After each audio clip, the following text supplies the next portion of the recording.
Hi friends, welcome to home making mantra. This is Shanti. Welcome to daily vlogs. పొద్దున్నే kitchen చూపించకుండా బయటకు ఎక్కడికి వెళ్తున్నావు శాంతి అని అనుకుంటున్నారేమో. నేను సిద్ధు కలిసి హాస్పిటల్కి వెళ్తున్నామండి. తనకి చిన్న దెబ్బ తగిలిందనమాట. సో అదేంటి అనేది నేను ఈ వీడియోలో చెప్తాను. మొత్తానికి ఇద్దరం కలిసి చక్కగా స్టార్ట్ అయ్యి వెళ్తున్నాము. డే ప్లెజెంట్గా ఉంది. అది కాస్త mommy and son day out లాగా టర్న్ అయింది. ఎందుకు అనేది చూపిస్తాం మీకు. మేము రామచంద్ర హాస్పిటల్కి వెళ్తున్నాం ఆర్థోని కలవడానికి. చక్కగా చూపించేసుకొని ఇంకా రిటర్న్ వచ్చేసేటప్పుడు ఇద్దరం కలిసి లెన్స్ కార్ట్కి వెళ్ళాం అనమాట. మొబైల్ వాడకం అనేది నాకు కంపల్సరీ అండి. నేను డైలీ వీడియోస్ చేస్తూ ఉంటాను, షూట్ చేస్తూ ఉంటాను. సో అన్నీ నా మొబైల్లోనే కాబట్టి నాకు కొద్దిగా మసకబారినట్టు అనిపిస్తున్నాయి కళ్ళు.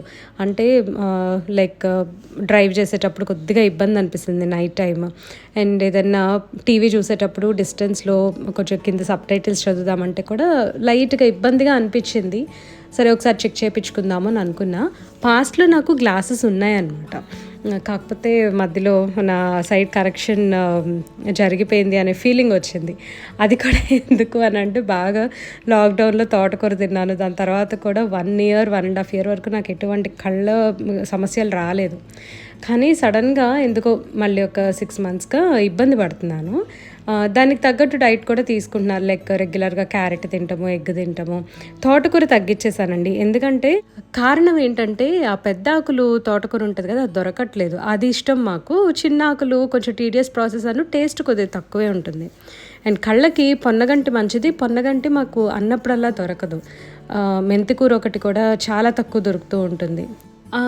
ఓవరాల్గా చూసుకుంటే ఎక్కువగా గోంగూర తీసుకుంటున్నామండి. మిగతావి ఎంతైనా తగ్గినాయని చెప్పాలి. సిద్ధుకి మధ్యాహ్నం స్నాక్గా మఖానా ఫ్రై చేస్తున్నాను. ఫస్ట్ డ్రై రోస్ట్ చేసుకోవాలి. పాన్ హీట్ చేయకుండానే మఖానా వేసేసి ఆ పాన్ హీట్ అవుతూ ఉంటాయి కదా, దాంతోపాటే మఖానా కూడా హీట్ అవుతూ ఉంటుంది. అలా అయితే మనకు మాడకుండా చాలా క్రిస్పీగా వస్తాయి. సో స్లోగా రోస్ట్ చేసుకొని కొద్దిగా నెయ్యి అలా డ్రిజిల్ చేసేసి కావాల్సిన స్పైసెస్ అన్నీ వేసుకోవచ్చు.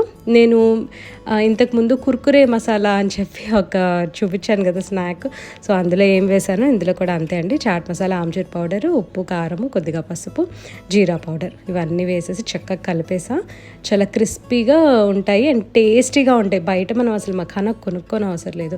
ఇవి చాలా చాలా బాగుంటాయి. తప్పకుండా ట్రై చేయండి. మెయిడ్ రావట్లేదని చెప్పాను కదా, సో మార్నింగ్ సగం పనే చేసుకున్నా. ఫుల్ పని కూడా అవ్వలేదు నాకు. ఎటు ఇల్లు అదంతా కూడా ఒకసారి మాప్ పెట్టాలి అని చెప్పి బిఫోర్ దాట్ కిచెన్ క్లీన్ చేసుకుందామని అనుకున్నాను. మెయిడ్ రాని రోజు ఇలాగా డీప్ క్లీన్ చేస్తూ ఉంటా కదా, సో పార్ట్ ఆఫ్ ద క్లీనింగ్గా ఇవాళ కిచెన్ పెట్టుకున్నా. ఇక్కడంతా కూడా ఒక రోజు కాఫీ డికాషన్ పడి కొద్దిగా ఎల్లోగా అనిపిస్తుంది. ఎంత తుడిచినా పోవట్లేదు. అందుకని సిఫ్ స్ప్రే ఉంటుంది కదండి, కమర్షియల్ క్లీనర్. సో అది స్ప్రే చేసేసి ఒకసారి తుడిచేస్తున్నాను. ఈ డోర్స్ అవన్నీ కూడా క్లీన్ చేస్తున్నాను ఏంటి అని అనుకుంటారు కదా, పాడైపోతాయేమోనని చెప్పి. ఇది వచ్చేసరికి రబ్బర్ వుడ్ అండి. కొంచెం రఫ్గానే యూజ్ చేసుకోవచ్చు. మేము వచ్చి ఇక్కడికి 8 సంవత్సరాలు అయింది కదా, ఇదే ప్రొసీజర్లో అప్పుడప్పుడు క్లీన్ చేస్తూ ఉంటా. రెగ్యులర్గా వైప్ చేస్తాను. ఎప్పుడన్నా మరకలు అవి పడ్డప్పుడు లైట్గా స్క్రబ్ చేస్తే సరిపోతుంది. ఎక్కువ ప్రెషర్ పెట్టకూడదు, మళ్ళీ ఆ వుడ్ మీద గీతలు పడతాయి. ఇదైతే చాలా బాగుంటుంది. రఫ్ అండ్ టఫ్గా వాడుకోవచ్చు. కానీ only problem with rubber wood ఏంటంటే సీజనల్గా ఇది కంట్రాక్ట్ అవటము, ఎక్స్పాండ్ అవటం జరుగుతూ ఉంటుంది అనమాట. దానివల్ల ఒక్కొక్కసారి డోర్స్ అవి సరిగ్గా పడవు. కింద మ్యాగ్నెట్స్ పెట్టాలి. ఒక్కొక్కసారి మ్యాగ్నెట్ మనం పెట్టి ఫిక్స్ చేపిచ్చేస్తేనేమో నెక్స్ట్ సీజన్కి ఒకవేళ కంట్రాక్ట్ అయినా మళ్ళీ ఎక్స్పాండ్ అయినా సరే ఒక్కొక్కసారి డోర్ పడదనమాట. అదొక చిన్న ప్రాబ్లం ఉంటుంది. నేనైతే నోటీస్ చేస్తుంది ఇది. వేరే వుడ్స్ అయితే నాకు ఐడియా లేదండి, అంటే లైక్ ప్లైవుడ్ అవన్నీ కూడా. ఇది మాత్రం చాలా బాగుందనమాట. ఈ వుడ్ నాకు పర్సనల్ ఫేవరెట్ అయిపోయింది. నెక్స్ట్ ఏదన్నా వుడ్ వర్క్ చేయించాలన్నా సరే దీంతో చేపిద్దామని అనుకుంటాను, బట్ ఇది ఈ మధ్య దొరకట్లేదు అని చెప్తున్నారు. క్యాబినెట్స్ మొత్తం క్లీన్ చేశాక కింద కూడా ఒకసారి బ్రష్ కొట్టేసా. కార్నర్స్ అవన్నీ నీట్గా క్లీన్ చేసి ఆ తర్వాత స్కాచ్ బ్రైట్ స్క్రబ్ ప్యాడ్ ఉంటుంది, అంటే అది some sort of rubber cloth లాగా ఉంటుంది. దాంతో మొత్తం ఒకసారి వైప్ చేసేస్తే చాలా నీట్గా షైనీగా ఉంటాయి. మళ్ళీ మనము ఒక 1-2 నెలల దాకా అసలు క్లీన్ చేసుకోవాల్సిన అవసరం కూడా రాదు. జస్ట్ ఒక వైప్ ఇస్తే సరిపోతుందండి.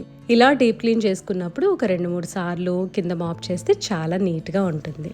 ఈ కింద ఫ్లోర్ దగ్గర మాత్రము మంత్లీ వన్స్ అట్లీస్ట్ నేను బ్రష్ పెట్టి నీట్గా డీప్ క్లీన్ చేస్తూ ఉంటాను. మీతో మాట్లాడి చాలా రోజులైంది కదా, సో అందుకని ఇవాళ జస్ట్ ఊరికే కొన్ని కబుర్లు చెప్దాం అనుకుంటున్నా. ఫస్ట్ థింగ్, నేను హెయిర్ కట్ చేసుకున్నాను అనమాట. హెయిర్ కట్ అంటే నేను బయట చేయించుకోలేదు, నా ఓన్గా చేయించుకున్నాను. యాక్చువల్గా 2 months ముందు 3 months ముందు నేను హెయిర్ కట్ చేయించుకున్నాను కదా, సో అప్పుడు బయట చేయించుకున్నాను టోనీ అండ్ గైలో. వాళ్ళు చాలా బాగా చేశారు. ఆ లేయర్స్ ఉన్నాయి. ఇంకా నేనేం చేశానంటే అప్పుడప్పుడు ఇంట్లోనే హెయిర్ కట్ చేసుకోవటం నాకు అలవాటు ఉంటుంది. ఎలా అంటే మీకు చెప్తాను. ఇదంతా జుట్టు చక్కగా ఫ్రంట్కి కోమ్ చేసేసి ఇక్కడ పెట్టుకోవాలన్నమాట. రబ్బర్ బ్యాండ్ పెట్టుకొని చక్కగా ఇదంతా ఇలా పుల్ చేసి ఈ లెంగ్త్కి అస్సలు కట్ చేయకూడదు.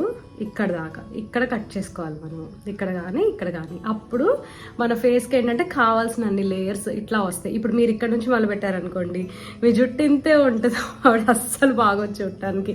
అంటే లైక్ ఈ ఫ్రంట్ ఇలా వస్తాయి కదా బ్యాంగ్స్, కర్లీ బ్యాంగ్స్, వాళ్ళకి బాగానే ఉంటుంది. బట్ నార్మల్గా యూజువల్గా మనం ఏంటంటే అవి అమెరికన్స్ చేయించుకుంటూ ఉంటారు ఎక్కువగా. మనం ఇలా సైడ్ బ్యాంగ్సే వాడతాం కాబట్టి మనం ఎప్పుడు కూడా అలా కట్ చేసుకున్నప్పుడు ఇక్కడ నుంచి చేసుకోవాలన్నమాట. నేను వీడియో తీయొచ్చు, కాకపోతే నేను కావాలని చెప్పి నేను చూపించలేదు. ఎందుకంటే మళ్ళీ అలా కట్ చేసుకొని సరిగ్గా రాకపోతే అనవసరంగా మొత్తం అసలు ఫేస్ అంతా పాడైపోతుంది, సరిగ్గా ఉండదు. అండ్ అది హెయిర్ అంటే మనం ఫిక్స్ చేయలేంది. ఒకసారి కట్ చేసిన తర్వాత it will take like months to grow. So అందుకని చెప్పి నేను ఆ పార్ట్ చూపించలే, బట్ జస్ట్ చెప్తున్నా అనమాట నేను ఇలా చేసుకున్నాను అని. We have like so many videos అనమాట ఇట్లా ఇంటర్నెట్లో దాని గురించి. అట్లా చూసి నేను నేర్చుకున్నాను. బట్ ఎప్పుడైనా సరే గుర్తుపెట్టుకోండి, మీరు కట్ చేసుకోవాలి అని అంటే ఇక్కడ నుంచి లేకపోతే కింద వరకు అలా చేసుకోండి. అప్పుడు మీకు ఏంటంటే లేయర్స్ ఇక్కడ నుంచి ఇలా స్టార్ట్ అవుతాయి. ఇప్పుడు నా స్టార్టింగ్ చూసారా, నేను వచ్చేసరికి ఇక్కడ నుంచి మొదలుపెట్టాను. అంటే ఇక్కడ మొత్తం ఈ హెయిర్ అంతా ముందుకు తీసుకొచ్చి మనం వెనక పోనీ వేసుకుంటాం కదా, అలా కాకుండా ఇక్కడ పోనీ వేసుకొని ఇక్కడ తీసుకొచ్చి జస్ట్ ఇలా ఇలా ఇలా కట్ చేసేస్తాం పోనీని. అప్పుడు ఇలా లేయర్స్ వస్తాయి అన్నమాట. బాగుంటుంది. ఒక్కొక్కసారి ఒక్కొక్క డిఫరెంట్ ఎక్స్పీరియన్స్ అనమాట మనం ఇంట్లో చేసుకుంటే. నాకు వచ్చేసరికి నేను ఎందుకంటే ఇట్లా లేయర్ కట్ చేసుకుంది, అసలు జుట్టు బాగా ఊడిపోతుంది అనమాట. ఒకటి స్ట్రెస్, తర్వాత ఒంట్లో బాగా వెయిట్ చేసిన, అండ్ రీసెంట్గా ఫీవర్ వచ్చింది కదా, ఫీవర్స్కి అయితే ఈ మధ్య కాలంలో తెగ ఊడిపోతుందండి. మనం ఎంత కేర్ తీసుకున్నా, ఎంత మల్టీవైటమిన్స్ వేసుకున్నా సరే ఒక్కసారి హెయిర్ ఫాల్ అనేది అయితే ఉంటుందన్నమాట ఫీవర్ వచ్చిన తర్వాత. సో బాగా ఊడిపోతుంది కింద, మరి పిలకలాగా పీచ్ లాగా ఉంది యాక్చువల్లీ చెప్పాలంటే. అసలు పట్టుకోవచ్చు, లెక్క పెట్టచ్చు ఎన్ని వెంట్రుకలు ఉన్నాయో. అందుకని చెప్పి నేను కట్ చేసుకున్నాను. సో కొంతమందికి నచ్చవచ్చు, కొంతమందికి నచ్చకపోవచ్చు. But you know I like trying అనమాట. అప్పుడప్పుడు షార్ట్ హెయిర్ ఇష్టము, అప్పుడప్పుడు ఏమంటే లాంగ్ హెయిర్ చక్కగా ఇలా. అసలు లేయర్స్ కూడా నాకు నచ్చదు, ఇంక అట్లా పెంచేసుకొని కింద నుంచి ట్రిమ్ చేస్తాను. అప్పుడు ఇంకా లేయర్స్ అసలు కనిపించవు. సో ఒక్కొక్కసారి ఒక్కొక్కలాగా ఉంటే బాగుంటుంది కదా అది. అండ్ సిద్ధుని హాస్పిటల్కి తీసుకొని వెళ్ళొచ్చాను కదా ఇవాళ. తనకి ఏంటంటే వేలు దగ్గర చిన్న హెయిర్ లైన్ ఫ్రాక్చర్ అన్నారు. అది చాలా మైనర్ది. మనం ఇంకా దాని గురించి పెద్ద వర్రీ అవ్వాల్సిన అవసరం కూడా లేదు అని అన్నారు.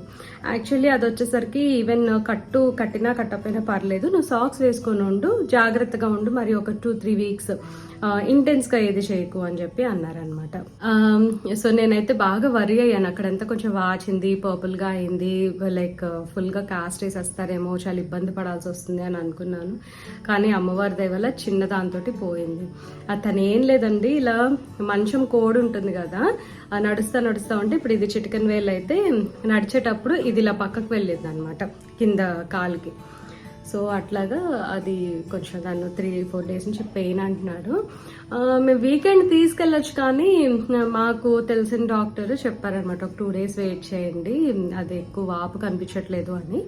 బట్ ఇవాళ వెళ్తే ఇది యూజువల్గా జరుగుతూ ఉంటాయి ఇట్లాగా చిన్నవి, చాలా చిన్నది. సో వర్రీ అవ్వద్దని అన్నారు. అండ్ ఇప్పుడు మళ్ళీ వర్రీ అవ్వద్దు అని అన్నారంటే ఇది అన్ని కేసెస్కి అప్లికబుల్ కాదండి.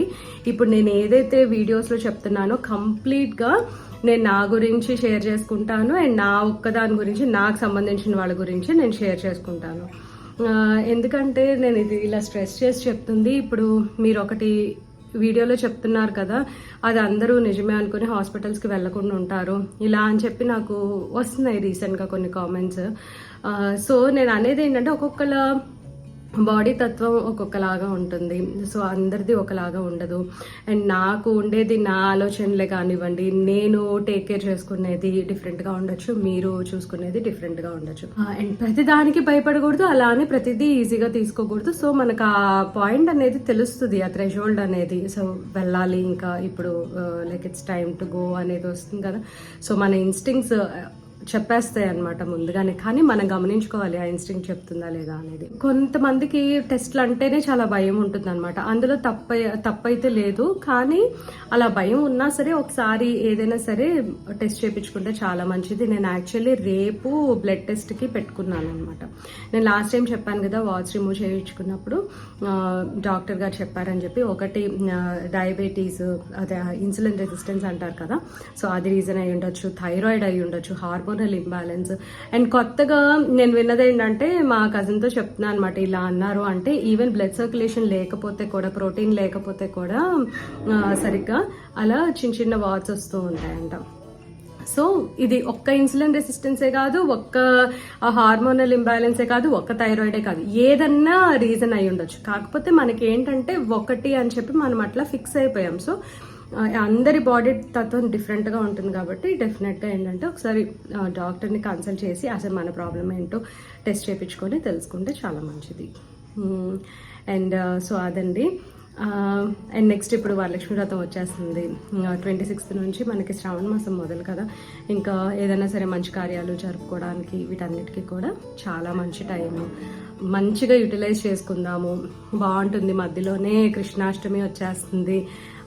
కృష్ణాష్టమి అంటే గుర్తొచ్చిందండి, నేను learngita.comలో భగవద్గీత క్లాసెస్ గురించి మీకు చెప్పాను కదా, అవి ఒకసారి మీరు ట్రై చేయండి, చాలా బాగుంటాయి. అండ్ చాలా మంది నేర్పిస్తున్నారు భగవద్గీత. ఇప్పుడు learngitaనే కాదు, మన చుట్టుపక్కల కూడా ఎక్కడో చోట టెంపుల్స్లోనో లేకపోతే యాజ్ ఎ గ్రూప్గా చక్కగా ఫామ్ అయ్యి నేర్పిస్తూ ఉంటారు. అట్లా మనకి ఎక్కడ కన్వీనియంట్గా ఉంటే అక్కడ నేర్చుకోవచ్చు.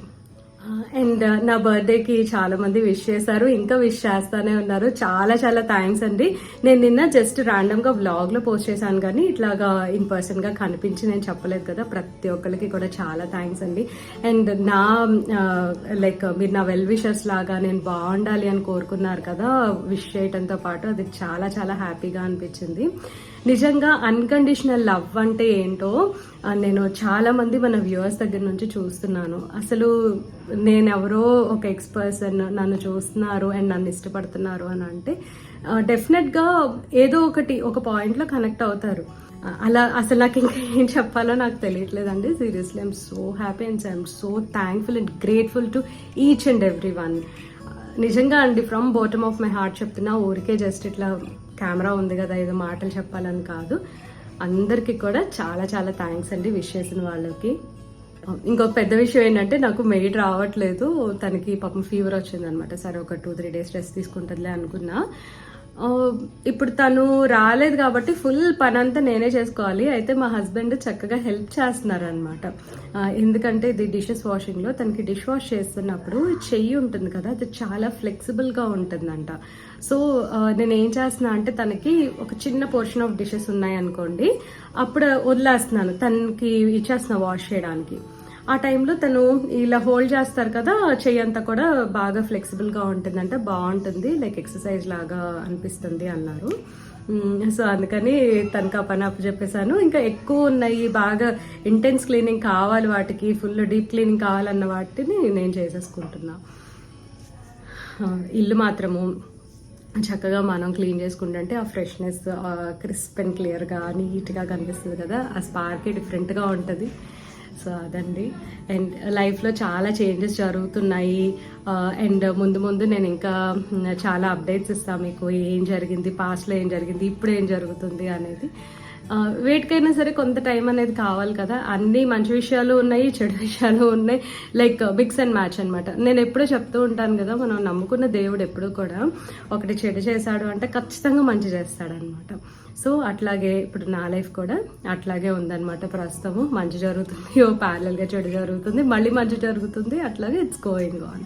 It's a phase of life అండి. డెఫినెట్గా డిసప్పాయింట్మెంట్స్ అనేవి ఉంటాయి, మంచి విషయాలు జరుగుతూ ఉంటాయి, అన్నిటినీ యాక్సెప్ట్ చేయాలి మనము.